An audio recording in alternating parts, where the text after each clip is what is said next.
Bismillahirrahmanirrahim. Assalamualaikum warahmatullahi wabarakatuh. Segala puji bagi Allah, semoga salawat tercurahkan kepada Nabi Muhammad SAW beserta keluarganya, sahabatnya dan umatnya hingga hari kiamat. Sahabat YMYM 28 yang dimuliakan Allah. Seperti yang kita ketahui bersama bahwa Rasulullah SAW adalah sosok manusia yang mulia, patut menjadi suri tauladan yang baik dari sisi akhlak, perilaku, tutur kata, pergaulan, dan lainnya bagi semua umat manusia. Hal ini disampaikan Allah dalam Al-Quran yang artinya sesungguhnya telah ada pada diri Rasulullah itu suri tauladan yang baik bagimu, yaitu bagi orang yang mengharap rahmat Allah dan kedatangan hari kiamat, dan dia banyak menyebut Allah.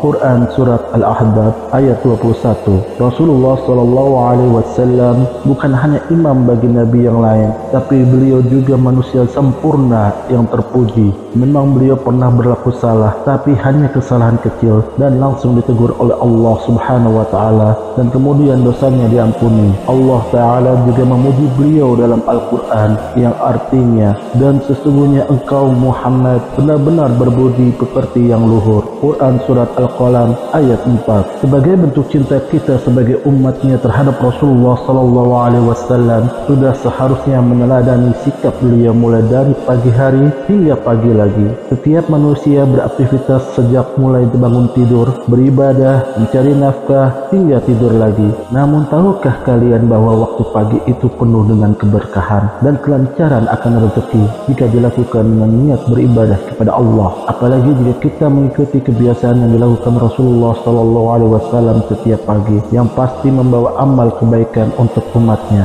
Lantas apa saja yang dilakukan Rasulullah SAW di waktu pagi hari? Berikut amalan-amalan yang biasa Rasulullah SAW lakukan di waktu pagi.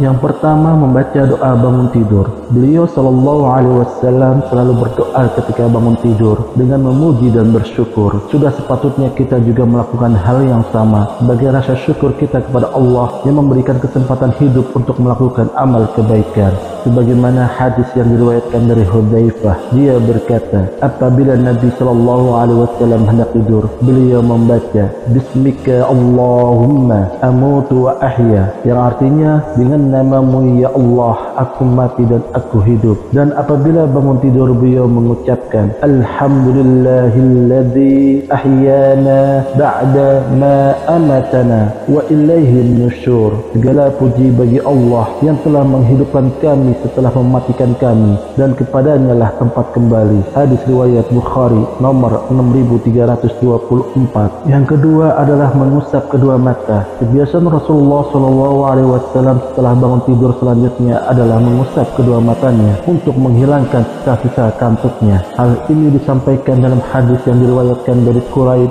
mantan budak Ibnu Abbas, bahwa Abdullah bin Abbas mengabarkan kepadanya bahwa ia pada suatu malam pernah bermalam di rumah Maimunah, istri Nabi SAW, dan bibinya dari pihak ibu. Katanya, aku berbaring di sisi bantal, sementara Nabi SAW dan istrinya berbaring pada bagian panjang tengahnya. Rasulullah SAW lalu tidur hingga pada tengah malam, atau kurang sedikit atau lewat sedikit. Beliau bangun dan duduk sambil mengusap kedua mata sisa-sisa kantuk yang ada di wajah dengan tangannya. Beliau kemudian membaca 10 ayat terakhir dari surat Ali Imran, kemudian berdiri menuju tempat wudhu. Beliau lalu berwudhu dengan memperbagus wudhunya, lalu sholat. Ibnu Abbas berkata, maka aku pun ikut dan melakukan sebagaimana yang beliau lakukan. Aku lalu berdiri di sampingnya. Beliau kemudian meletakkan tangan kanannya di kepalaku seraya memegang telingaku hingga menggeserku ke sebelah kanannya. Kemudian beliau sholat 2 rakaat, kemudian 2 rakaat, kemudian 2 rakaat, kemudian 2 rakaat, kemudian witir. Setelah itu beliau tidur berbaring hingga tukang azan mendatanginya. Beliau lalu berdiri dan sholat 2 rakaat ringan, kemudian keluar untuk menunaikan sholat subuh. Hadis riwayat Bukhari nomor 183 dan nomor 177. Yang ketiga,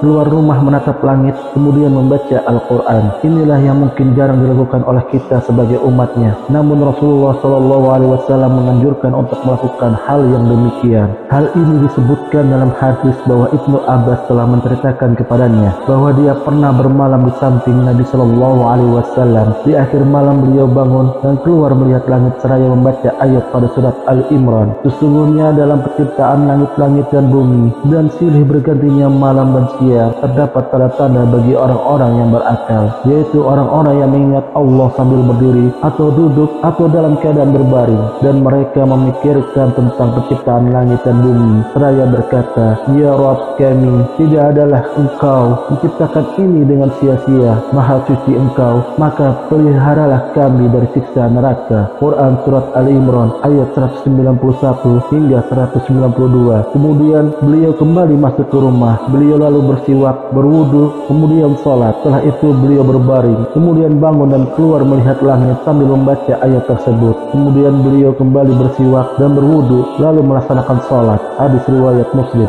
nomor 256. Yang keempat adalah bersiwak atau menggosok gigi. Untuk menjaga kebersihan dan kesehatan gigi dan mulut, Rasulullah Shallallahu Alaihi Wasallam menganjurkan kita untuk selalu bersiwak atau menggosok gigi ketika bangun tidur, apalagi ketika akan sholat. Hal ini disampaikan dalam hadis yang diriwayatkan dari Hudzaifah bahwa Rasulullah Shallallahu Alaihi Wasallam apabila bangun untuk bertahajud, maka beliau menggosok mulutnya dengan siwak. Hadis riwayat Muslim nomor 255. Yang kelima, mencuci kedua tangannya. Rasulullah Shallallahu Alaihi Wasallam biasa mencuci kedua tangannya 3 kali ketika bangun tidur untuk membersihkan kedua tangannya. Bagaimana hadis yang disampaikan dari Abu Hurairah radhiyallahu anhu bahwa Nabi Shallallahu Alaihi Wasallam bersabda, apabila salah seorang di antara kalian bangun tidur, hendaknya ia menuangkan air ke atas tangannya 3 kali sebelum memasukkan ke dalam bejana, karena dia tidak mengetahui di mana tangan itu menginap. Hadis riwayat Muslim nomor 278. Yang keenam, wudu dengan intisyak, menghirup air dengan hidung, dan intisar, membuang air dengan hidung. Ketika tidur ternyata setan dapat bermalam di rongga batang hidung. Oleh karena itu kita dianjurkan untuk berwudu dengan intisyak